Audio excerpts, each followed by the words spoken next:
بسم الله الرحمن الرحيم الحمد لله حمدا كثيرا طيبا مباركا فيه والصلاة والسلام على رسول الله وعلى آله وصحبه ومن والاه.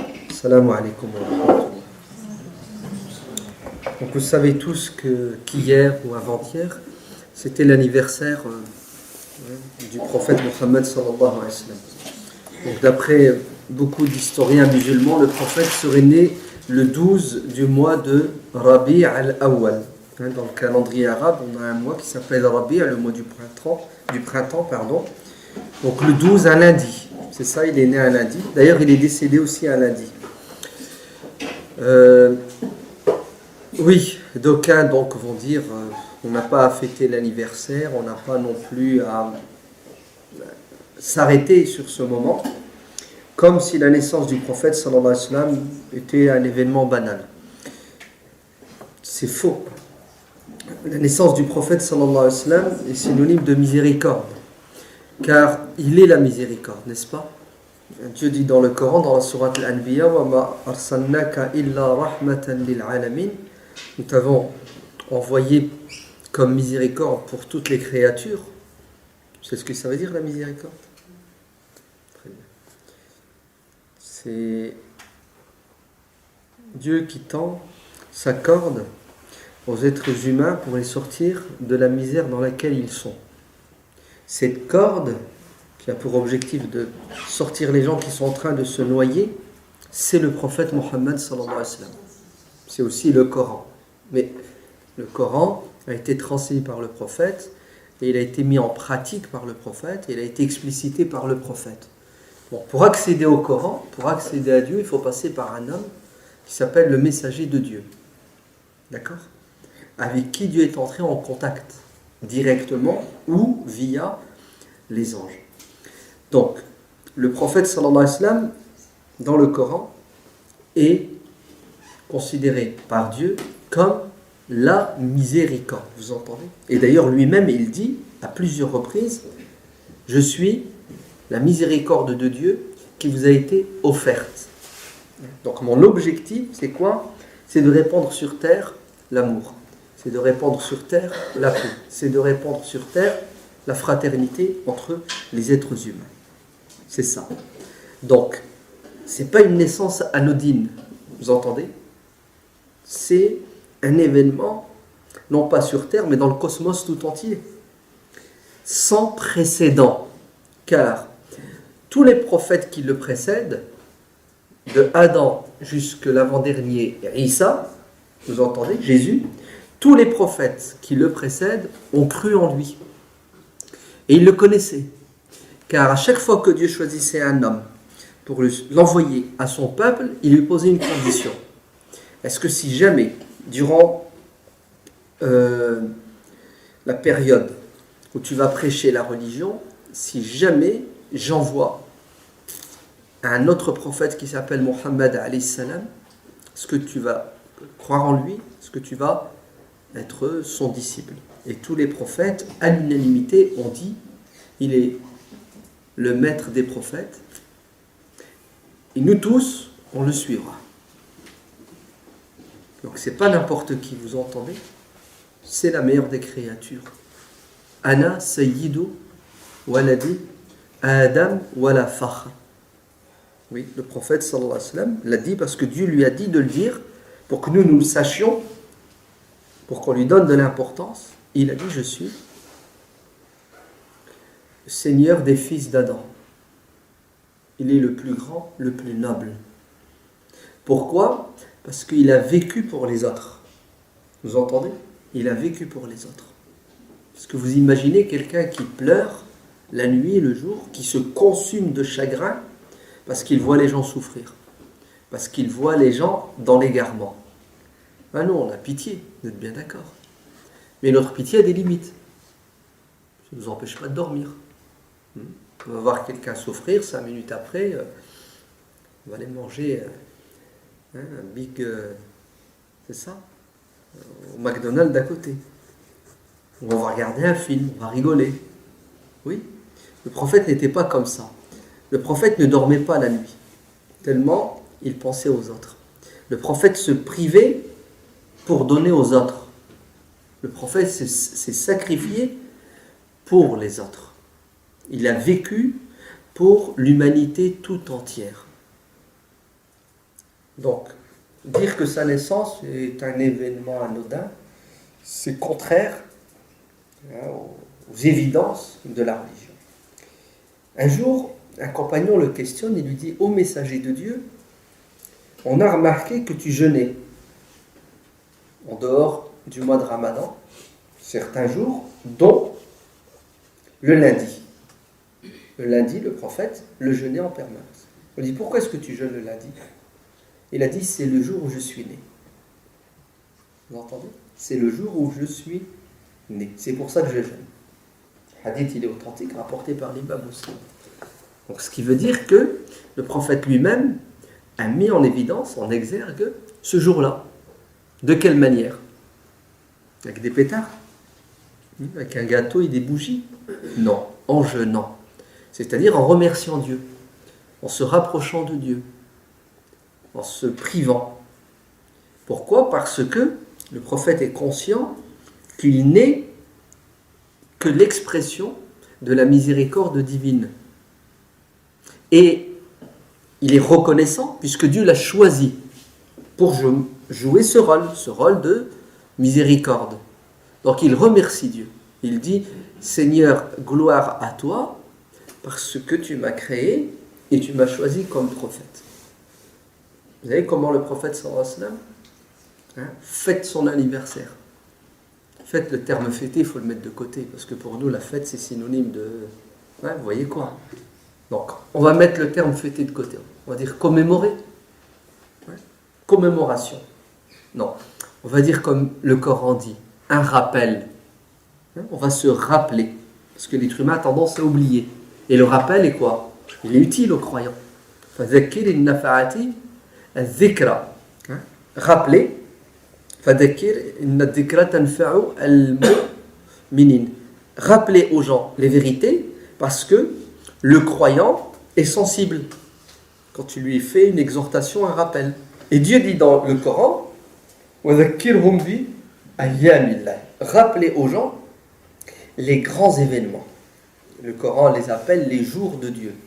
Un jour de Dieu, ça signifie un moment dans l'histoire où la vérité a pris le dessus sur le mensonge, où la miséricorde a pris le dessus sur la désolation. Donc ces moments, le croyant ne doit pas les oublier. Il doit les avoir à l'esprit, comme ça lui permet de quoi ? D'essayer de les répéter. D'accord ? C'est pour cela, il ne faut pas occulter la naissance du prophète sallallahu alayhi wa sallam. Il faut que nous ayons un calendrier. Un calendrier de nos fêtes. Nos fêtes religieuses, qui sont au nombre de 2. La fête de fin de Ramadan et la fête 2 mois et 10 jours après de l'appelle Eid al-Kabir, c'est ça, Eid al-Adha, qui nous rappelle, vous avez vu, ça nous rappelle le sacrifice d'Abraham. Donc 2 fêtes religieuses et des fêtes culturelles. Vous avez vu ?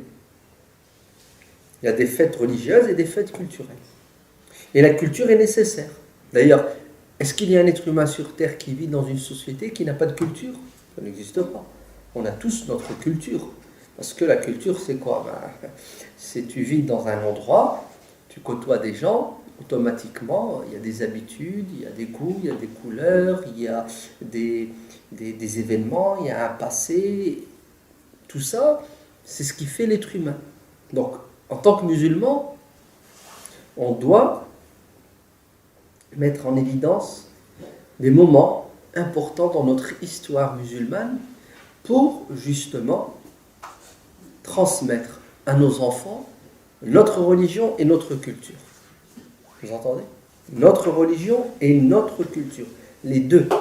Pas seulement la religion. La religion n'est pas suffisante. Il faut la culture. Ainsi, cet événement ne doit pas passer comme tous les événements. Le prophète sallallahu alayhi wa sallam est né le 12 de Rabi' al-Awwal. On devrait, les associations musulmanes, les mosquées, d'accord, devraient créer tout un ensemble d'activités pour la communauté musulmane et pour aussi la communauté nationale.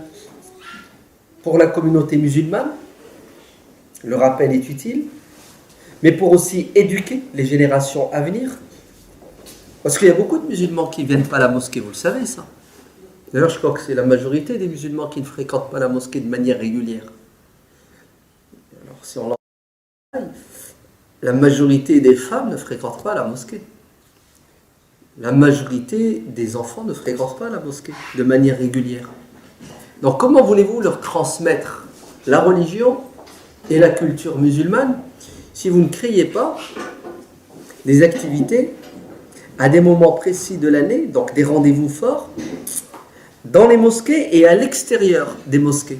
Comme ça, tu ratisses large, tu touches le maximum de personnes. Il y a des musulmans qui sont musulmans de culture et pas religieux, parce qu'ils n'ont pas eu la chance d'apprendre leur religion. Ben, ces musulmans-là, il faut aller vers eux. Et vous n'irez pas vers eux si vous leur dites de venir à la mosquée, parce qu'ils n'y viennent pas, et en plus il y a un blocage. D'accord ?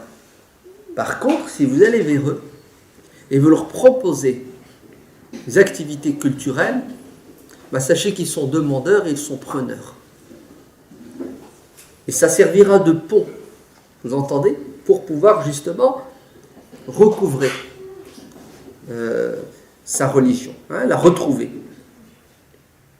C'est pour cela il faut, c'est impératif, c'est même urgent que nous ayons un calendrier clair, net, défini pour toute l'année, pour mettre en évidence une série d'événements. C'est vrai qu'ils ont une connotation religieuse, mais on va les appeler des événements culturels pour que les musulmans ne s'oublient pas et ne se perdent pas. Vous entendez ? C'est important. Regardez nos enfants. C'est passé vendredi, jeudi. Faites un sondage. Le prophète est né quand ? On ne sait pas. Qui est son père ? Qui est sa mère ? Qu'est-ce qui s'est passé le jour où il est né ? Demandez-leur la biographie du prophète, ils ne connaissent pas. Certains sont allés à la mosquée, ils ont suivi des cours, ils ont grandi, questionnez-les, ils ne s'en souviennent plus. Parce qu'ils ont appris des leçons par cœur et les ont oubliées. Comme nous, on est allé à l'école, on a appris des leçons d'histoire, on les a oubliées. Par contre, le 14 juillet, vous ne l'oubliez pas. Parce que le 14 juillet, c'est férié déjà, on est content, on l'attend avec impatience. Ouais. Deuxièmement, écoutez, il y a un défilé, la télévision. Mieux, le 31 décembre, il n'y a personne qui le rate, on le voit. La ville est décorée, les lumières. Le 25, décembre, ouais. Pâques, vous avez vu ? On est français, on a une culture française, il y a des événements. C'est ce qui fait notre spécificité, notre particularité en tant que citoyen français. Il faut faire la même chose, mais dans le domaine islamique, dans le domaine spirituel, dans le domaine culturel. Ouais. Nos enfants doivent savoir que le 12 de Rabi' al-Awwal, ça tourne, là c'était le 24 janvier, l'année prochaine ça sera le 14, le 13, mais en tout cas ils savent. Ouais. Ils savent que chaque année, et puis on va même les pousser à participer à cet événement. Imaginez si chaque année on lance un concours de poésie. Ouais. Et on demande aux gosses de faire un poème sur la miséricorde du prophète. Déjà, regardez comment on va les inciter à devenir des... On leur demande de faire un dessin. On leur demande de réaliser un petit documentaire sur le prophète. On leur demande de faire des activités intellectuelles, manuelles. Pourquoi ? Pour qu'ils n'oublient pas. Parce que l'être humain oublie. Et ce que je suis en train de vous dire, c'est fondamental et important. Pourquoi ? Parce que l'histoire se répète. Nos ancêtres musulmans occidentaux du sud de l'Europe, ce qu'on appelait à l'époque l'Andalousie. Ouais, vous vous en souvenez? Elle était musulmane, l'Andalousie. L'Espagne, le Portugal, les îles Baléares, même le sud de la France. En 1492, ils ont été défaits. Ouais. Ils ont perdu, ils n'ont plus le pouvoir politique. Qui dirige maintenant cette région? Les très pieux rois catholiques chrétiens Isabelle et Ferdinand, 1492, chute de Grenade. Vous savez, avant la reddition, avant que les musulmans ne posent les armes, ne se rendent, ils ont pris soin de s'asseoir autour d'une table avec leur ennemi et de discuter les conditions de la reddition. On va se rendre, mais à condition. Ouais. Quelles sont les conditions qu'ils posent? On veut garder notre religion. Ok, on accepte. On veut garder nos mosquées. On accepte. On veut garder nos tribunaux. On accepte. On veut garder. Il y a à peu près 61 choses qu'ils ont demandées et les rois catholiques ont signé. Ils ont dit amen à tout ce que les musulmans ont demandé. Vous entendez? Ils ont dit amen. En contrepartie, vous arrêtez la résistance, vous nous donnez vos armes, et on domine. Les musulmans étaient faibles, ils ont jugé que ils ne perdaient pas grand-chose, puisqu'ils avaient les garanties de rester musulmans, de transmettre leur religion à leurs enfants, donc ils se sont rendus. À votre avis, qu'est-ce qu'ont fait les Espagnols, les conquistadors? Vous savez ce qu'ils ont fait? Ils sont devenus des églises. Alors très bien, regardez. Exactement. Donc, après quelques mois, quelques années, l'accord tombe à l'eau, les mosquées sont transformées en églises ou détruites, les tribunaux disparaissent, tout ce qui est religieux va être combattu. Et les musulmans vont tout perdre. Au niveau religieux, ils perdent tout. On leur demande même de se convertir au christianisme. Et ils vont le faire, sinon ils sont morts, ils n'ont pas le choix. Ça serait hypocrite, hein. Sincèrement, ils sont toujours musulmans. Ceux qui n'ont pas voulu ont été tués, brûlés, torturés. Est-ce que vous croyez que l'ennemi s'est contenté de leur retirer la religion? Pas du tout. Il va s'attaquer à la culture.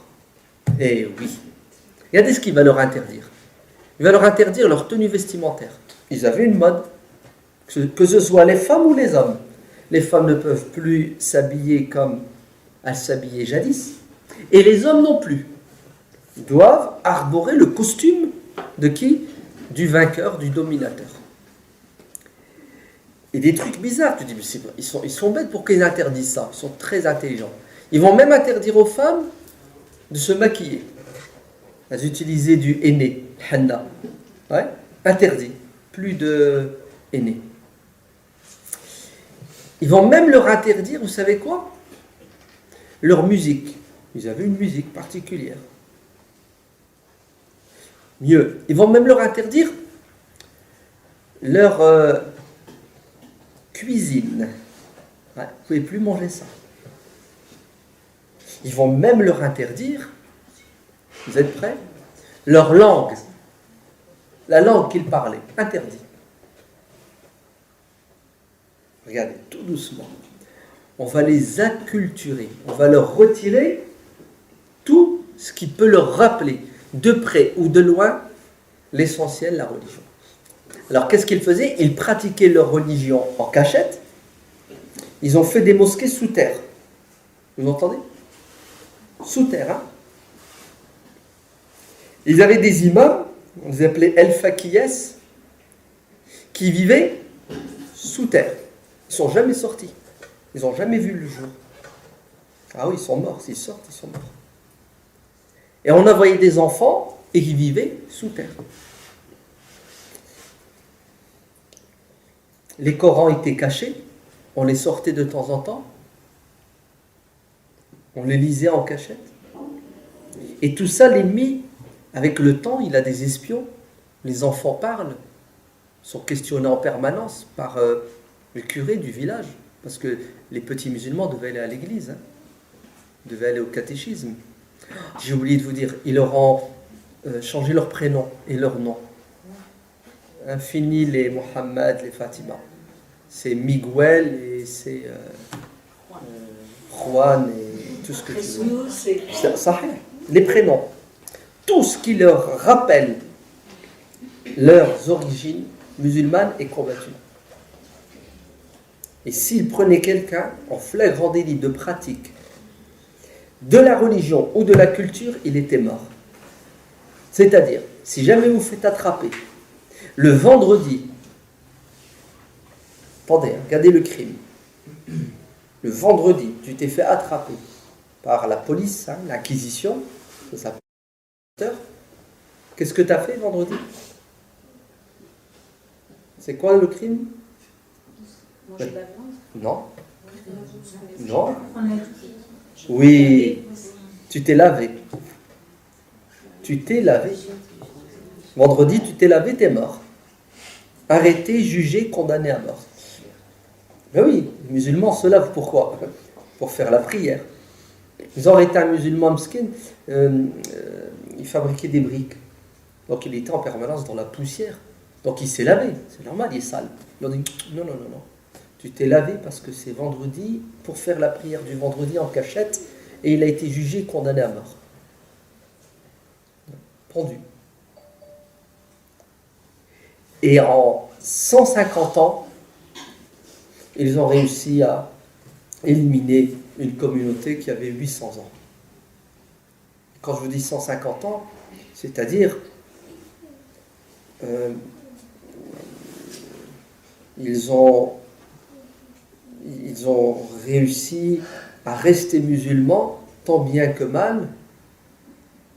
La première, deuxième, troisième génération, les Torquemada, malgré cela, n'étaient pas satisfaits d'eux, chef de l'Inquisition. Et à la fin, il a dit, on ne peut rien faire, ils vont toujours s'accrocher à leur religion, à leur culture.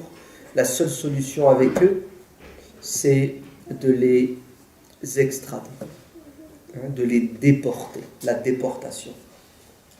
Donc, ce qui restait de musulmans, ils ont été déportés, c'est-à-dire qu'ils ont été virés de chez eux. On les a déracinés, on les a jetés dans le Maghreb et une partie en Turquie. Ces musulmans-là, quand ils vont se retrouver dans le Maghreb, ils vont faire quoi à votre avis? Leur culture, ils vont la transmettre. C'est pour ça, aujourd'hui, vous allez dans le Maghreb, vous voyez les résidus, les traces de quoi? De l'islam de l'Espagne, dans tout le domaine religieux, dans tous les domaines et dans le domaine culturel. Vous entrez dans les mosquées, vous voyez comment elles sont décorées. Ça vient de la culture andalouse. Il y a dans le Maghreb ce qu'on appelle At-Tarb al-Andalousi. Naham, regardez, la musique andalouse, la musique de Grenade. Donc la culture, c'est important, vous entendez? Si on ne transmet pas à nos enfants la religion via la culture, ils vont oublier la religion. Et d'ailleurs, la culture est un rempart qui protège la religion. Vous entendez? La religion, elle est là. Avant, il y a la culture. Si la culture disparaît, la religion va disparaître. Tout doucement. Donc, nous avons une culture française, puisque nous sommes français, n'est-ce pas? Et nous devons avoir une culture musulmane aussi. On a le 14 juillet, fête nationale. On a le 8 mai 45, le 11 novembre. On n'a pas le 25 décembre, parce que c'est une fête religieuse. Elle a une connotation religieuse. Mais nous devons avoir le 12 de Rabi' al-Awwal. Et d'autres dates dans le calendrier musulman. Il est riche en dates. Un calendrier, des activités, une culture Donc automatiquement, une garantie de transmission des valeurs. Et elles vont se transmettre. Sinon, on va tout perdre. Et dans 150 ans, dans 100 ans, il n'y aura plus de musulmans si ce n'est que par le nom et le prénom, et encore. Hein, puisqu'on va peut-être, au fur et à mesure, choisir des prénoms mixtes. C'est ça, hein? Ryan. Ouais, ça passe bien, Ryan. Hein, ça fait américain, occidental, puis ça fait aussi arabe, musulman, puisque Ryan, c'est... Je ne suis pas contre, hein, vous entendez, mais juste pour vous dire qu'on peut disparaître à cause de cela. D'accord? Oui, mais excusez-moi, mais on a un grand problème par rapport à les dates de nos calendriers changent, ne sont jamais des dates fixes. C'est pour ça que finalement ça risque de se perdre dans le temps. Quand on dit 25 décembre c'est Noël, c'est toujours le 25 décembre. Alors que nous, c'est des dates qui tournent, qui ne sont jamais fixes. Alors, j'ai compris ce que vous avez dit, et ce que vous avez dit c'est vrai, hein, puisque le calendrier musulman il est lunaire, et le calendrier grégorien est solaire. Donc il y a une différence de 10 à 11 jours chaque année. Je pense que ce n'est pas un problème en soi. Parce que si c'était un problème, ben, ces événements-là auraient été oubliés dans le monde musulman. C'est quand même 1400 ans que l'islam existe. Ben, les musulmans, dans les pays musulmans, fêtent le Mawlid et d'autres événements, bien que ça tourne. Et deuxièmement, non. Moi je pense que si on a un calendrier et chaque année on fixe les dates et on édite et on publie le calendrier, ben, vous savez, aujourd'hui la communication c'est quelque chose de facile et d'aisé. On sait que l'année prochaine, le Mawlid du prophète, ça sera le 14 janvier. Voilà, on le sait, je le sais. Je me prépare pour l'année prochaine. Donc je peux prendre une salle et puis je lance le concours. Je pense que ce problème de 11 jours n'est pas un obstacle en soi. L'obstacle, il est là. Il est d'abord dans la tête. C'est qu'on n'a pas donné de l'importance à la culture musulmane et il y a un blocage aussi religieux, puisqu'il y a certains imams et certains savants musulmans qui disent que c'est interdit de fêter l'anniversaire du prophète. Et leur argument, c'est quoi? C'est que le prophète n'a pas fêté son anniversaire. Et les compagnons ne l'ont pas fait non plus, et ainsi de suite. C'est peut-être vrai ce qu'ils disent, quoique le prophète jeûnait, et il a dit pourquoi il jeûnait, mais ce n'est pas parce que le prophète n'a pas fait une chose qu'on ne doit pas la faire. Vous entendez? Ce qui est interdit de faire, c'est de faire quelque chose qui est contraire à ce que le prophète faisait, ou quelque chose que le prophète a interdit de faire. Mais faire quelque chose qui n'existait pas au temps du prophète, tant que c'est bon, c'est pas mauvais, bah c'est une bonne chose. Sinon, on ne peut pas évoluer. Ça serait grave si on devait rester strictement dans ce que les premiers musulmans ont fait. On serait arriéré. Hein, tout évolue, n'est-ce pas? Donc on a besoin d'évoluer, de nous adapter. Et si dans les pays musulmans, ils sont musulmans par naissance, par nature, parce que dans la société, il y a de l'islam, ça se discute, hein, ce que je dis, attention, hein, c'est pas toujours vrai. Hein. Mais nous, en tant que musulmans occidentaux, nous avons besoin de repères culturels. Sinon, on va oublier notre religion. Si on n'a pas des fêtes, ouais, on va oublier. La religion ne se transmet pas uniquement sur un tapis dans la salle de prière de la mosquée. La preuve, la majorité des musulmans ne vont pas à la mosquée. Ouais. La religion, elle se transmet dans d'autres sphères, d'autres manières. La religion, elle est toujours assimilée à quoi? Au bâton et une sorte de prison, ouais, où il y a des interdits, où c'est strict. Non, la religion, c'est de la joie aussi. Hein. On a le droit de vivre, de se détendre, de s'amuser, d'échanger. C'est très important. Il faut avoir une ouverture d'esprit. Sinon, on va disparaître. On va rester ultra minoritaire, nous les pratiquants. Vous entendez? Ultra minoritaire. On va être même pas 10% de la communauté. Et plus le temps avance, moins on sera nombreux. Et il y en a qui l'ont dit, hein, parmi les politologues et les sociologues français, dans les années 90. C'est ce qu'ils ont dit. Ils ont dit, n'ayez pas peur, l'islam va se désintégrer avec le temps. Puisque les musulmans français déposent leurs enfants à la crèche, à la maternelle, hein, le primaire, le collège, le lycée. Donc automatiquement, ils vont oublier d'où ils viennent. Ils vont oublier leur culture et leur religion. C'est vrai ou c'est faux? C'est vrai. C'est la vérité. C'est ce qui se passe. C'est la réalité. Il y a très peu de rescapés, si on calcule. C'est vrai que dernièrement, il y a un petit retour parce qu'il y a des structures, il y a des musulmans qui bougent. Mais quand tu prends les chiffres, la majorité de notre jeunesse a été acculturée. Elle a perdu. Ouais. Très bien. Donc vous voyez qu'il faut parler du prophète, sallallahu alayhi wa sallam, et ramener toujours ce qu'on dit du prophète à notre réalité. Vous entendez? À ce qu'on vit, aux défis que nous vivons pour essayer de les relever. Parce qu'on a des défis. D'accord? Regardez, le prophète sallallahu alayhi wa sallam est né jeudi, et la majorité des musulmans ne sont pas au courant. D'accord? Ceux qui sont au courant n'ont rien fait pour le faire savoir. Qu'est-ce que vous pensez des non-musulmans? Est-ce qu'ils étaient au courant? Est-ce qu'ils le savaient? Encore moins. Vous êtes bien d'accord? Par contre, quand il y a une bombe qui explose quelque part sur Terre, on accuse qui? Non, le prophète. Avant, on accusait les musulmans.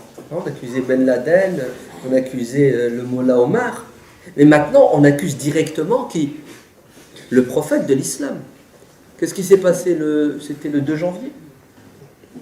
Ouais, comment il s'appelle le journal là? Charlie Hebdo. Il n'a pas commencé l'année en beauté, là. Publié. Ouais. Donc en vérité, ouais, les ennemis de l'islam font tout pour que les non-musulmans connaissent le prophète Mohammed, et les musulmans ne font rien pour que les non-musulmans découvrent le vrai visage du prophète Mohammed, alayhi salam. Ouais. Les caricatures. C'est quoi les caricatures? Ils ont dévisagé le prophète. C'est pas vrai. Quand ils disent que le prophète c'est un sanguinaire, c'est un criminel, c'est un obsédé sexuel, ils ont tout dit sur le prophète. C'est du mensonge. Vous grattez un peu, vous lisez un peu, vous découvrez que c'est le contraire.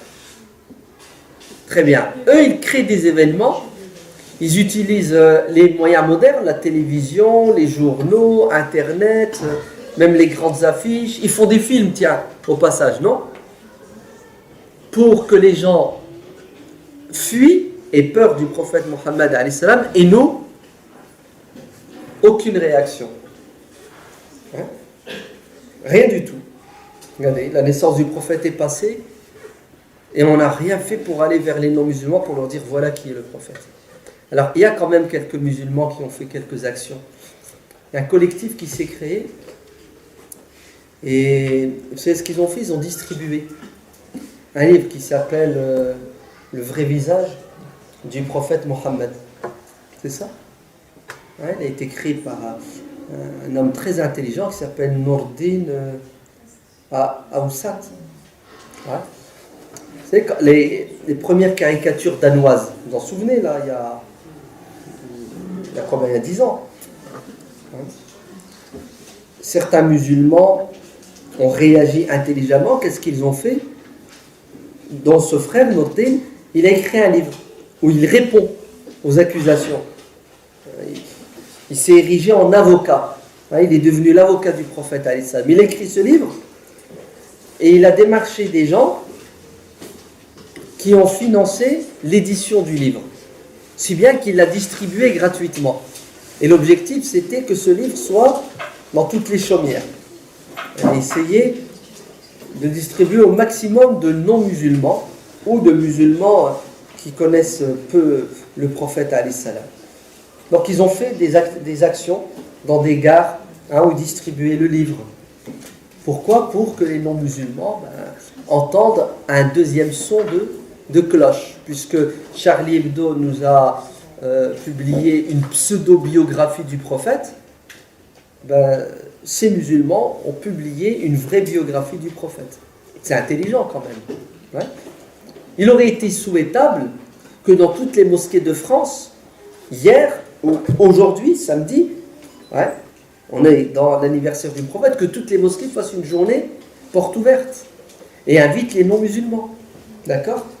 à l'occasion de l'anniversaire de la naissance du prophète Mohammed sallallahu alayhi wa sallam, la mosquée X, la mosquée, vous invite à une journée porte ouverte autour d'une visite de la mosquée avec un pot de l'amitié, thé et gâteau à volonté. Et les gens viennent, discutent, visitent, échangent, partagent. Les doutes, les appréhensions disparaissent, rentrent chez eux. Avec quoi? Avec le sourire au visage et au cœur.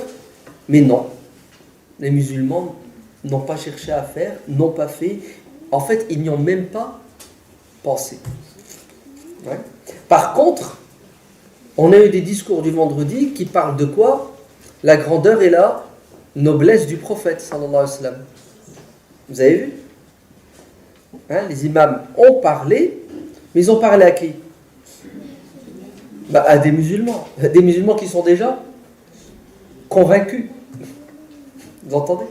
Et chaque année, c'est la même chanson. Il ressort la khutbah de l'année dernière. Et on parle à des musulmans qui sont convaincus, on leur fait un rappel, j'espère qu'il est utile, mais ceux à qui il faut véritablement parler du prophète alayhi salam, on ne leur parle pas. C'est-à-dire nos concitoyens non musulmans, ou les musulmans qui sont loin de la pratique. Et la parole n'est pas suffisante, il faut l'accompagner d'actes, donc aucune activité. Imaginez-vous si on avait pris une salle aujourd'hui, et puis on invite tous les voisins de la mosquée, même pas tous les habitants de la ville, ok? Et qu'est-ce qu'on fait? On fait une projection, un film sur le prophète qui s'appelle, par exemple, Risala, c'est ça? Le message. Ouais. Très beau film sur la vie du prophète, très bien fait, nickel. Il résume et met en évidence l'essentiel. Franchement, on ne trouve pas que ça serait magnifique, ça serait super. Ça serait beau. La miséricorde du prophète, si on avait fait tout ça, se serait exprimé de manière extraordinaire. Il aurait, le prophète en l'an 2013, ici chez nous en France, répandu sa miséricorde. Il aurait touché les gens. Mais non. On dit que le prophète alayhi salam est une miséricorde, on le pense, on y croit, mais on trahit le sens même de cette miséricorde, puisque la miséricorde, c'est une corde qu'il faut tendre aux gens.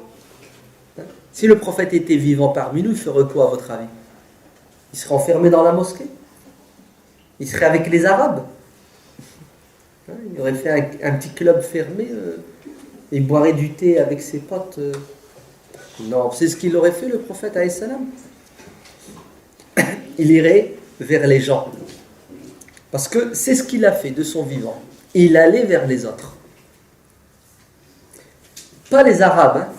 Il allait vers les Arabes et les non-Arabes. Vous vous rendez compte, il ne savait ni lire ni écrire, mais il avait des scribes.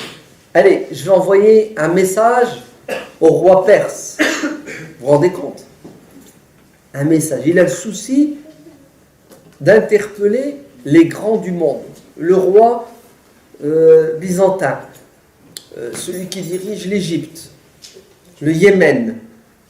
Vous vous rendez compte, subhanallah? C'est pas seulement qu'il veut toucher la population, les petites gens, mais même les grands de ce monde, pour les inviter. Regardez comment il est pour le dialogue, pour l'échange, et comment il a le souci de tendre la perche, la main aux autres. Donc il faut, Inch'Allah, cette année c'est un peu trop tard, mais en tout cas, l'année prochaine, l'association prépare la naissance du prophète alayhi salam avec une série d'activités, d'accord, qui auront pour objectif d'étaler cette miséricorde prophétique pour qu'elle touche le maximum de gens. Dans la mosquée chez nous dans le Nord, qu'est-ce qu'on avait fait l'année dernière et l'année d'avant? Des gâteaux à la mosquée pendant une semaine. Les femmes venaient tous les jours, faisaient des gâteaux à la mosquée. Donc vous imaginez les tonnes de gâteaux. Et après, les enfants. Hein? Donc les enfants viennent à la mosquée, ils font quoi? Ils prennent des assiettes comme ça, vous savez, en carton blanche là. Puis ils écrivent. Ouais. Puis ils décorent l'assiette. Ouais. Donc à l'occasion de l'anniversaire du prophète Mohammed, la mosquée vous offre. Et puis ils ont mis des gâteaux dedans. Okay. Du papier, cadeau. Et après la prière, les musulmans sortent de la mosquée et ils vont dans les quartiers et ils distribuent, ils frappent aux portes. La mosquée vous offre ceci.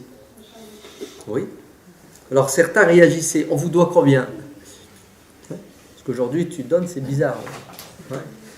Les gens n'ont pas l'habitude de donner. Donc quand tu donnes, on vous doit combien? Non, c'est gratuit. Oh, c'est gentil. Ouais, imaginez-vous, la personne elle est assise dans son fauteuil, quelqu'un frappe à la porte, elle ouvre la porte, elle voit un arabe, elle voit un... Excusez-moi, mais c'est pour vous dire parfois ce qui se passe dans la tête des gens. Donc elle voit un bougnoul, là ils disent aussi un bico, bref, une racaille, ouais, parce qu'on est assimilé plus ou moins à tous ces trucs. Non, vous savez, parce que parfois c'était des femmes avec des enfants. Il y a toujours un adulte. Donc, une islamiste, un intégriste, un fondamentaliste, un terroriste, djihadiste. Et c'est vrai que c'est un effort quand même, il faut le faire. Hein. Je veux dire, tu vas, tu frappes à la porte, tu offres. Franchement, vous ne trouvez pas que tous les préjugés tombent à l'eau? Il est en train de regarder TF1. TF1 qui lui dit ouais, les terroristes au Mali viennent de tuer 45 otages via l'Algérie, bien sûr. Et au même moment, vous lui offrez une assiette de gâteau. Qu'est-ce qui est plus fort à votre avis, l'assiette de gâteau ou TF1?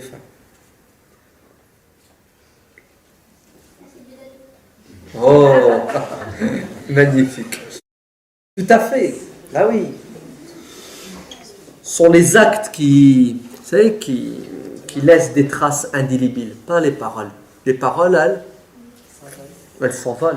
Par contre, l'écrit, les actes restent. Ouais. Alors, ça ne serait pas plus productif? Non. Ça ne serait pas au niveau de ce dont on parle souvent, hein, aimer le prophète, alayhi salam, etc. Ça c'est du concret, ça. Ouais. Tu fais 1000 pièces de gâteau et tu les distribues. Tu les distribues peut-être à une personne qui a insulté le prophète la veille. Ouais. Et c'est ce que faisait le prophète, alayhi salam. Ceux qui l'insultaient, il allait vers eux. Ceux qui l'ont combattu, il est allé vers eux. Ouais. Parce qu'il est le prophète de la miséricorde. C'est du concret ou c'est pas du concret? C'est du concret. Ouais.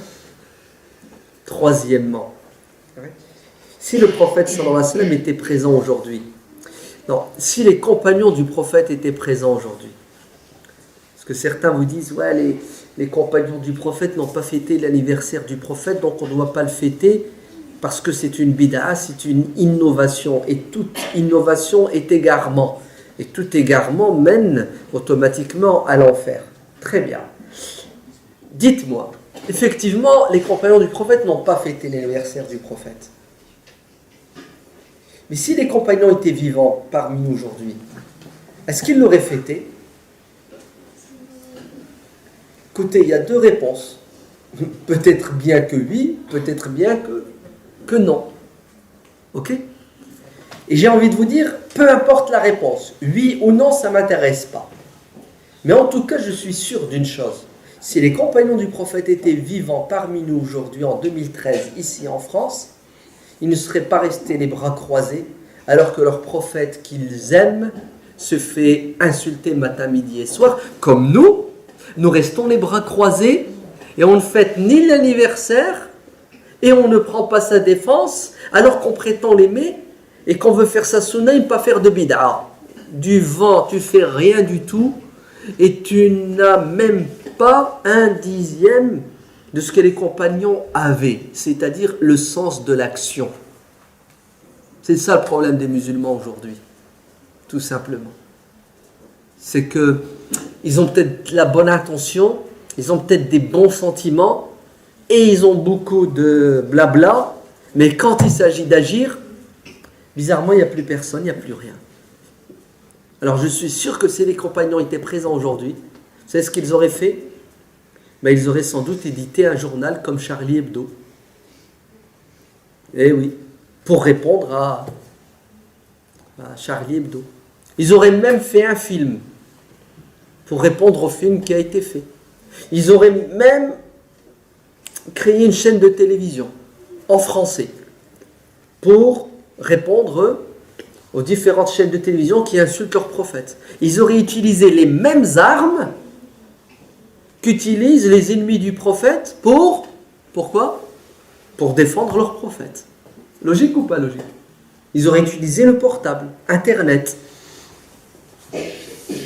Et nous, on a tous ces outils et on ne les utilise pas. Donc, pas d'anniversaire, pas d'action concrète, ben finalement, à quoi on sert? À quoi on sert? On est toujours dans la posture de la victime qui pleure. On est toujours dans la posture du musulman consommateur. Et on n'a pas encore compris que tout ce qui nous arrive, c'est à cause de nous. Vous savez, quand les compagnons se sont pris une claque à la bataille de Uhud, ils ont perdu. Ils se sont dit, attends, on est des bons croyants, on est des bons musulmans, on aime Dieu, on aime le prophète, on est parti pour combattre un ennemi qui combat notre liberté de croire. Bref, pourquoi est-ce qu'on perd la bataille? Tu sais, ça a été un choc pour eux. Ils ont eu du mal à... La réponse, elle est claire dans le Coran. Qul huwa min indi anfusikum. Regardez comment le Coran nous renvoie notre responsabilité. Vous avez perdu la bataille, c'est de votre faute. C'est tout. Il n'y a pas de secret, il n'y a pas de miracle. Ouais. C'est de votre faute. Remettez-vous en cause, en question, et repartez au champ de bataille en respectant les règles, et vous aurez le dessus sur votre ennemi. Donc ce qui nous arrive aujourd'hui n'est pas dû à la force, à l'intelligence et à la puissance uniquement de l'ennemi, de l'islam et du prophète. Non, non, non, non, c'est dû à notre insouciance. Ouais. Inconscience, à notre faiblesse. Alors chaque musulman, pour se donner bonne conscience, vous savez ce qu'il dit? Ouais, mais ils font quoi les responsables de l'islam? Ils font quoi les responsables des associations? Ils font quoi les imams, les intellectuels? Vous avez vu? Musulman lambda, pour dormir bien le soir, il accuse qui? Il accuse des pseudo-dirigeants et responsables. Ce qui signifie que lui, il n'y a rien à faire, lui. C'est pas lui de faire, en fait. Vous entendez? Par contre, quand il a un problème au quotidien, avec sa voiture, ben, il ne laisse pas sa voiture dehors. C'est ce qu'il fait. Il cherche à la réparer, non? Il va voir, il bouge. Quand il a un problème chez lui, le chauffage, il ne marche pas. Il ne reste pas les bras croisés, il dit... Regardez, quand il s'agit de nos problèmes au quotidien, matériels et autres, on cherche toujours la solution et on l'apporte, on règle le problème, mais quand il s'agit de notre religion, de notre spiritualité, de notre dîn, on se décharge et on remet la responsabilité et la faute sur le monde entier. Comme ça, on continue notre train-train quotidien. C'est-à-dire la consommation, le divertissement, l'amusement. Et on veut que les choses changent. Erreur. Dieu ne changera l'état d'un peuple, c'est-à-dire Dieu n'aidera des gens à changer que si ces gens-là veulent changer, donc font l'effort pour changer. Ouais. Aide-toi, le ciel t'aidera. Bouge, et Dieu va te faciliter. ton action. Mais si tu fais rien, c'est pas parce que tu es croyant, tu es musulman que tu es sauvé. Hein. Ça marche pas comme ça. Laysa bi amaniyikum wala amaniyi ahli al-kitab. Ce n'est pas parce que vous avez envie et vous êtes bien intentionné que Dieu est avec vous. Vous savez qu'est-ce que Dieu regarde? Il regarde vos actes, vos actions. Parce que si on devait gagner le paradis uniquement avec notre bonne intention, ben tout le monde irait au paradis, puisque tout le monde a envie d'aller au paradis. Mais ça ne marche pas comme ça. C'est, t'as fait quoi? Et, donc Allah ibarak fikoum. Oui, notre prophète sallallahu alayhi wa sallam, c'est le plus grand des prophètes, le dernier des prophètes, le plus grand des êtres humains, le plus beau. Il nous est demandé de croire en lui, de l'aimer, de le suivre. Tout ça sont des évidences spirituelles. Mais la problématique aujourd'hui, c'est on fait quoi de cette miséricorde? Si on la garde pour nous, on la trahit. Car le prophète alayhi salam était tout sauf égoïste. Il était altruiste. Il est venu pour les autres. Il est venu pour sauver l'humanité. Et c'est en sauvant les autres que tu te sauves. Hein. Ouvrez bien vos oreilles. C'est en sauvant les autres que vous vous sauvez. Parce qu'il y en a beaucoup qui disent « Ah non, non, pourquoi je vais me prendre la tête pour les autres? Je pense à moi. » T'es mort. Si tu penses qu'à toi, t'es mort. En sauvant les autres, on se sauve. Je vais vous donner un exemple tout simple. Il y a eu une manif il y a 15 jours, je crois, c'est ça, contre le mariage pour tous. En fait, c'est une manif contre l'adoption des enfants par les homosexuels. Hein. Le mariage pour tous, c'est du baratin. Vous connaissez, c'est ce qui s'est passé. Donc vous voyez notre société, comment elle avance, comment elle évolue. Hein, tout doucement. Ouais. Regardez, avant, quand il y avait une morale chrétienne en France, les gens avaient des limites. Et tout doucement, cette morale, on va la détruire. Et gros coup qu'on a asséné à l'identité culturelle française chrétienne, c'est une pseudo-révolution qui s'appelle mai 68. On a sorti des slogans où il est interdit d'interdire, c'est ça? Et on est libre. Il n'y a plus personne qui doit nous faire de la morale. Et si tu donnes un conseil à quelqu'un aujourd'hui, dis « T'es qui toi pour me donner des leçons de morale ?» Et tout doucement, vous avez vu? En 1974, on a voté une loi pour l'IVG, c'est ça? Interruption volontaire de grossesse. Et on y va. On avance. Ceux qui s'étaient opposés à ce qui se passait dans les années 70 n'étaient pas nombreux. Et regardez, en même pas l'espace de 40 ans, qu'est-ce qui nous arrive? Et ce vers quoi nous allons est pire que ce qui se passe aujourd'hui. Mais le problème, c'est qu'on est égoïste. Parce qu'on se dit, c'est pas mon problème ça, moi, je ne suis pas homo, mes enfants ils sont pas homo, tout va bien, je vois pas pourquoi je vais me prendre à la tête. C'est vrai qu'on n'est pas homo, et que nos enfants ne le sont pas, et Inch'Allah ils ne le deviendront pas. Allez, c'est parce que je dis Inch'Allah que ça n'arrivera pas, attention. Hein. Ça c'est mon souhait. Et Allah, je voudrais bien que mes enfants ne soient pas homo. Mais ils peuvent le devenir. Hein. Parce que tu prends ton gosse, tu le mets avec des homos pendant 6 ans, il devient homo. Ah oui, qui se ressemble? Non? C'est pas vrai? Haya. On va prendre un exemple tout simple. Prends ton gosse, mets-le à la cantine. Il voit ses copains qui mangent un truc qui est rose. Ouais.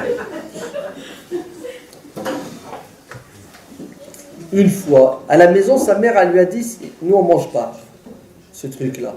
Mais il est dans un milieu Il y a ses copains, oui ou non? Il y a la pression.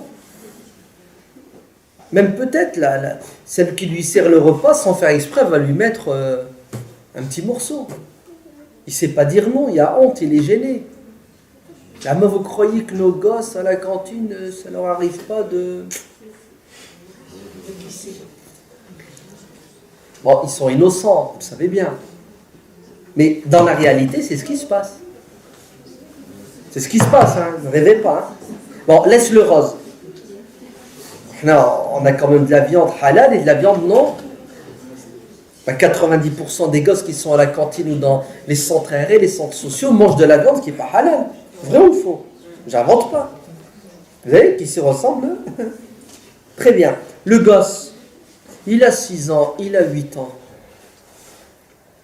Tu l'inscris au foot, club de foot. Bien d'accord, il faut qu'il fasse du sport. C'est bien, hein? Il neige là, il pleut, il a quand même joué au foot. Quand il a fini, il faut qu'il fasse quoi? Oh, il faut qu'il se douche. Il va se doucher où?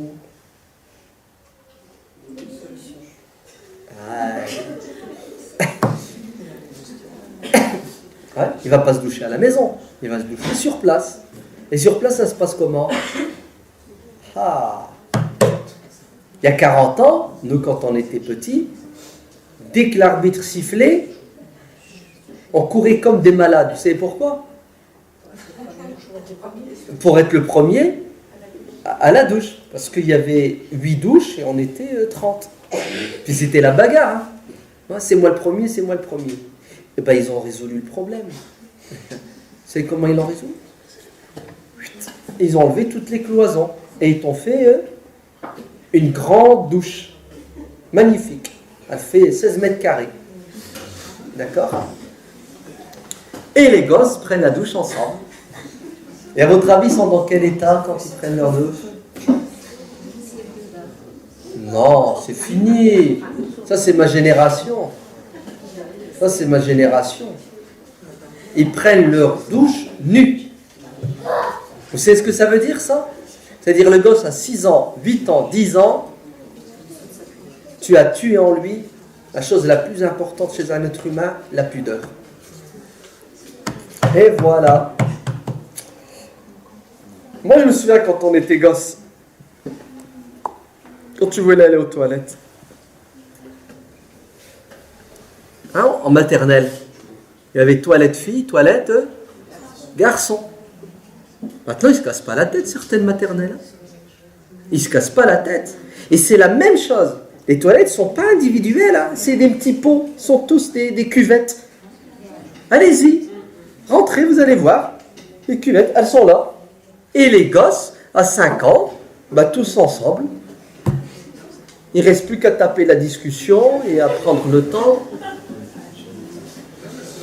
Ouais, mais vous riez, vous croyez que tout ça c'est gratuit? Tout ça c'est une mentalité. Tout ça c'est des gens qui disent, mais c'est quoi le problème? Mais il n'y a pas de problème. Mais vous êtes vicieux, vous voyez le mal partout, vous. Hein, nous là. Hein, on nous traite de... Vous êtes arriérés, vous n'évoluez pas.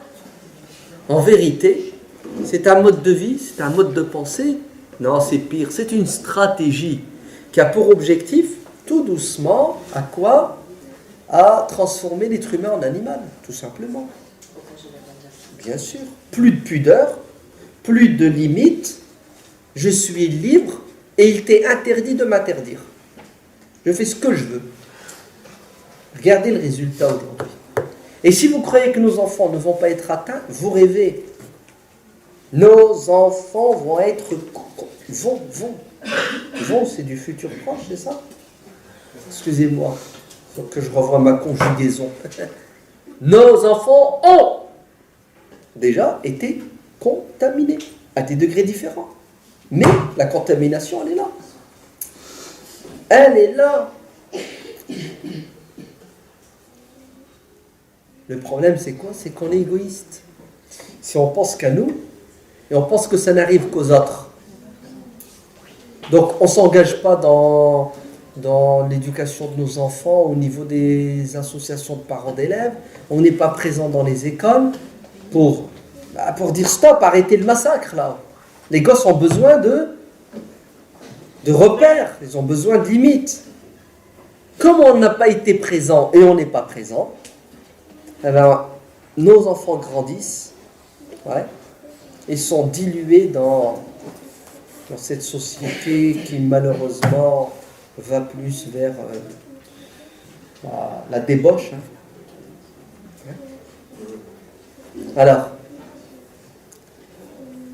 c'est en agissant, c'est en se sacrifiant pour les autres qu'on se préserve et qu'on se protège et qu'on protège sa descendance. Ouais. Et la famille est essentielle. Vous allez dire, j'en ai rien à cirer de l'homosexualité, c'est pas mon problème. C'est faux. Alors, vous croyez qu'il y a des musulmans qui ne sont pas homosexuels? Il y en a. Et ça date pas d'aujourd'hui, ça a toujours existé. Hein. Eh oui. Pourquoi? Vous croyez qu'il n'y a pas de musulmans alcooliques? Il y en a. Vous croyez qu'il n'y a pas de musulmans pédophiles? Il y en a. Les musulmans sont des êtres humains comme les autres. Hein. Vous entendez? Les mêmes faiblesses, les mêmes envies, les mêmes vices. L'être humain est le même. C'est la même âme. Tout est une question d'éducation, vous êtes bien d'accord? Et tout est une question de milieu dans lequel tu as grandi, l'influence. Après, tout est une question de foi et de repères philosophiques et moraux. Donc, on a nos musulmans homosexuels. On fait quoi avec eux? On fait semblant de ne pas voir, de ne pas entendre, de ne pas comprendre. Spirituellement parlant, ouais. Nous disons que l'homosexualité, c'est haram. Ouais. Ouais, dans la théorie, c'est haram. Il n'y a aucun musulman qui a un peu d'intelligence, de foi et de connaissance qui vous dira que c'est halal. Vous avez des musulmans qui boivent de l'alcool et ils savent que c'est haram. Que veux-tu? C'est plus fort que moi, c'est bon, je ne peux pas m'en passer. C'est vrai. Mais au moins, il est honnête, il sait que c'est interdit. Ben, vous avez des musulmans qui pratiquent l'homosexualité et au fond de lui-même, il sait que c'est pas bien. Ben, il commet un péché. Ben, il faut l'aider. Il faut le soigner spirituellement. Il faut qu'il se rappelle Dieu. Il faut qu'il sache qu'il y a un jugement. Il faut qu'il ait la crainte de Dieu pour freiner ses passions et ses envies. Il ne faut pas le condamner, le rejeter, Non, ce n'est pas la solution. Quand quelqu'un est malade, on ne retourne pas le couteau dans la plaie. On essaie de guérir la plaie. D'accord? Ça prend le temps qu'il faut, mais en tout cas, le médecin doit être quelqu'un de doux, quelqu'un de patient, quelqu'un qui est plein d'amour. Ouais? Sinon, ce n'est pas un médecin. Le danger, vous savez, c'est quoi? C'est que des musulmans revendiquent le droit à l'homosexualité au nom de la religion. Si le mec il fait ce qu'il veut en tant qu'individu, entre nous ça ne m'empêche pas de dormir tant qu'il ne touche pas. Il fait ce qu'il veut de sa vie. Vous êtes bien d'accord? Dieu a créé les êtres humains libres. Mais qu'il porte l'étendard de l'islam et qu'il dise l'islam n'interdit pas l'homosexualité, le Coran n'interdit pas l'homosexualité. D'ailleurs, il y a un imam qui va nous marier. Non, ça c'est de la foutaise. On dénature l'islam. On veut tuer l'islam. Comme l'ont fait certains de nos concitoyens chrétiens, aux États-Unis, même en Europe. Ah oui, des religieux chrétiens, des protestants, des catholiques qui disent non, l'homosexualité, c'est pas interdit. Non, c'est interdit. C'est vrai. On ne va pas plaire au diable et déplaire à Dieu. C'est haram, c'est interdit. Allez, c'est haram pour nous musulmans. Pour celui qui n'est pas musulman, il fait ce qu'il veut. Vous entendez? C'est pas haram pour lui puisqu'il n'est pas musulman. Ouais. Allez, qui doit pratiquer l'islam? Les musulmans. Les non-musulmans ne doivent pas pratiquer l'islam. Parce qu'ils ne sont pas musulmans. Il faut d'abord qu'ils croient et ensuite ils sont invités à pratiquer. Et quand vous voyez un non-musulman qui boit un verre d'alcool, vous lui dites « t'as pas le droit, c'est interdit ?» Non, pourquoi? Parce que c'est pas interdit pour lui. Il n'est pas musulman. Et si vous voyez un non-musulman qui fait la prière, dites-lui d'arrêter tout de suite, il perd son temps. Pourquoi? Parce qu'elle n'est pas acceptée, sa prière. Parce que pour que Dieu accepte ton action, il faut d'abord que tu te convertisses à l'islam, tu te soumettes. Donc quand un non-musulman fait ce que nous appelons, nous, un péché, pour lui, ce n'est pas un péché, puisqu'il n'est pas soumis, il n'est pas tenu de respecter la loi de Dieu, puisqu'il n'y croit pas. C'est une créature de Dieu et il est libre. Oui, mais il peut commencer par avoir un bon comportement, essayer de cheminer dans le chemin. Inch'Allah, Allah lui mettra la conviction dans son cœur. Ben ça, c'est l'idéal. C'est l'idéal. C'est évident, c'est pour ça. Si vous voyez un non-musulman qui vole, conseillez-le.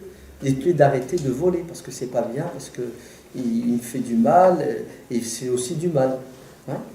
Mais si vous voyez un non-musulman qui ne pratique pas les rites islamiques, hein, il ne fait pas la prière, il ne fait pas le ramadan, ne lui dites pas de faire la prière et le ramadan. Dites-lui d'abord de croire. C'est-à-dire, commencez par l'essentiel, la aqidah, la croyance. Ouais. Parce que le reste n'est que la conséquence et le fruit de sa croyance. Pour ça, moi, quand je vois des homosexuels qui ne sont pas musulmans, qui le revendiquent, ça ne m'empêche pas de dormir, ils font ce qu'ils veulent. Ils font ce qu'ils veulent de leur vie. C'est pas haram pour eux. Hein? Ça ne m'empêche vraiment pas de dormir. Par contre, ce qui me fait peur, c'est le fait de faire croire qu'il n'y a pas de limite. Vous entendez? Le boxon, la débauche, là c'est dangereux. Et c'est ça l'objectif. Vous entendez? C'est de diluer notre société dans un bain de débauche. Tout est possible. Il n'y a rien d'interdit. Il n'y a plus de morale. Donc attention.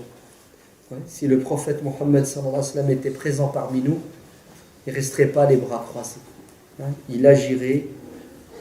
Soyez présents dans les écoles où vos enfants étudient pour faire attention. Je crois que c'était au Canada. Vous savez ce qu'ils ont fait?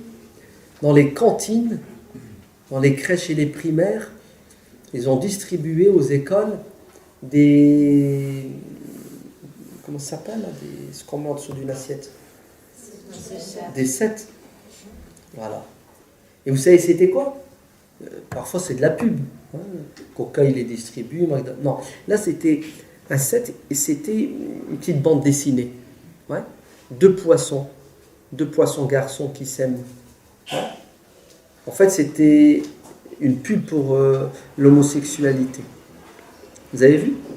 Regardez, à l'école, hein, ton gosse il mange et il mange l'homosexuel. Ouais. En mangeant, on est en train de quoi? Alors il y a des parents qui ont réagi quand ils ont dit c'est quoi ça? Attendez, vous êtes en train d'imposer à nos enfants. Non, on est absent. C'est pas ce qu'ils se disent, ce qui se passe à l'école et ailleurs.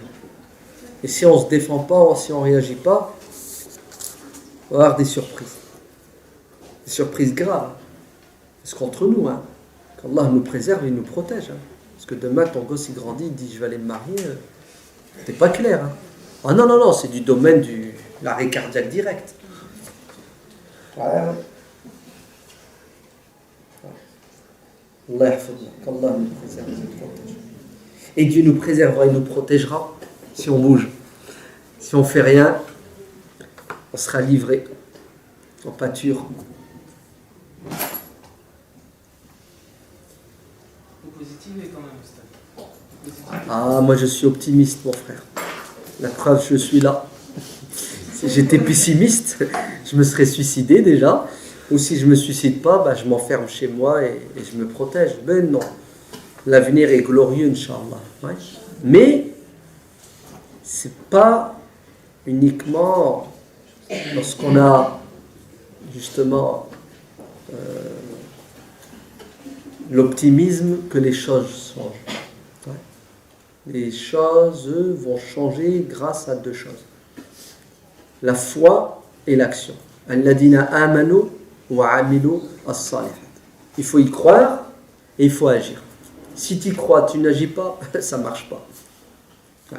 Il faut y croire, dur comme fer, ce qui te donne la force justement de nager à contre-courant, et tu agis sans répit, sans fatigue, toute ta vie.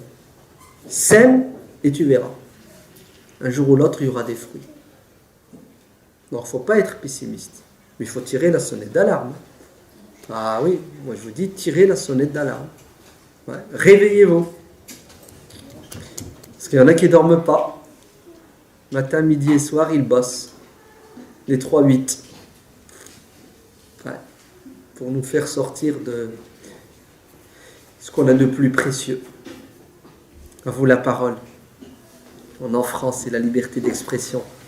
Le pouvoir appartient au peuple, la démocratie. Vous avez rien à dire? Si vous avez des questions, levez-vous, sinon par papier. Bien par SMS. Ouais. Faut être branché. Hein.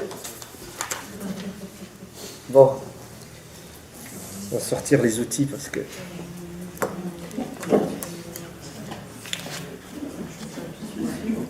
Il fallait donner des papiers un peu plus grands. Parce que là, ils ont dû écrire tout petit. Alors, quelle dynamique et dans quelle structure avec qui? Musulmans, non musulmans. Qui peut être partenaire? Ah, c'est vrai. Vous parliez de musulmans acculturés. Aujourd'hui, musulmans de souche, comme convertis, ont grandi ensemble avec une culture plurielle. Ce qui, je pense, n'annule pas, au contraire, notre religiosité. Seulement prendre de notre culture ce qui est bon et laisser le négatif. Vous avez raison à 1000%, effectivement. Ouais. Donc la culture, on la tamise. On prend de notre culture française, européenne, occidentale, tout ce qui est bon, utile et qui ne contredit pas notre religion. Et effectivement, notre culture à nous, musulmans français, sera une culture française, franco-musulmane. Vous entendez? Comme par exemple, nos frères indiens, musulmans, ont une culture indo-musulmane. Oui? Nos frères sénégalais, par exemple, ont une culture subsaharienne et musulmane. Et ainsi de suite. Donc nous, en tant que Français musulmans, notre culture sera franco-musulmane. Maintenant que devons mettre en place quelle dynamique et dans quelle structure, avec qui, musulmans, non musulmans. Alors, essayez de vous engager dans les associations existantes. Ouais. Pas la peine d'en créer une nouvelle, il y en a tellement. Et malheureusement, beaucoup d'associations qui existent sont en veille, en sommeil, ou au fond, mais très peu, parce que manque d'hommes, de femmes, manque de moyens. Donc, investissez l'existant.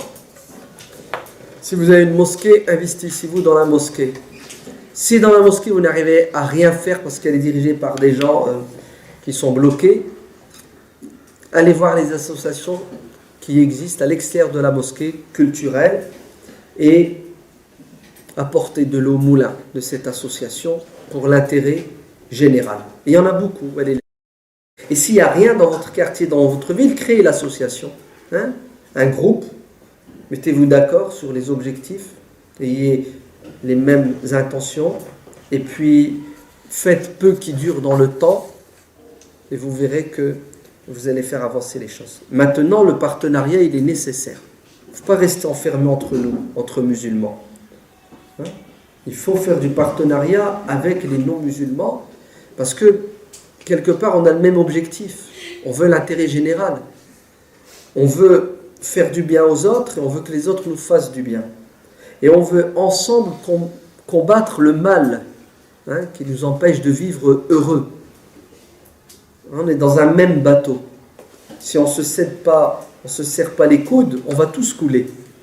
Donc le partenariat, il est obligatoire, il n'est pas seulement nécessaire. Donc, bien entendu, avec ses limites. Chacun aura ensuite ses particularités. On ne va pas travailler ensemble pour faire quelque chose que notre religion interdit. Mais sachez que on a énormément d'intérêts communs et d'objectifs communs. Il y a de quoi travailler ensemble. Le public visé, c'est tous les publics. D'accord ? Les musulmans, les non-musulmans. On doit faire le bien à tout le monde. On doit aider tout le monde avec une bonne intention, sans arrière-pensée. Et commencer par les enfants, effectivement, parce qu'ils sont l'avenir de demain, et nos enfants sont surtout en danger. Beaucoup plus que nous l'étions à leur âge. Parce qu'à leur âge, il n'y avait pas ce qu'il y a aujourd'hui comme moyen de communication satanique. Ouais, ils n'avaient pas. Moi, je me souviens quand on était gosse, non, Starfall, pas gosse, quand on avait 17-18 ans, quand on voulait déconner, c'était compliqué. Il y avait des calculs à faire. C'est une stratégie.